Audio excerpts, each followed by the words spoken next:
Very warm good morning to you all. As you all know, it's me, Susmita, but I am fond of you to deliver a short and sweet speech on the topic of student life. Now, first of all, I would like to thank the organizer who have organized this type of program which helps to confident level of the student. Now, my topic goes like this: student life.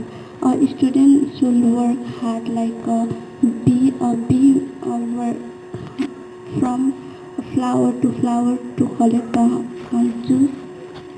It turns into a honey. This is the most important of our life.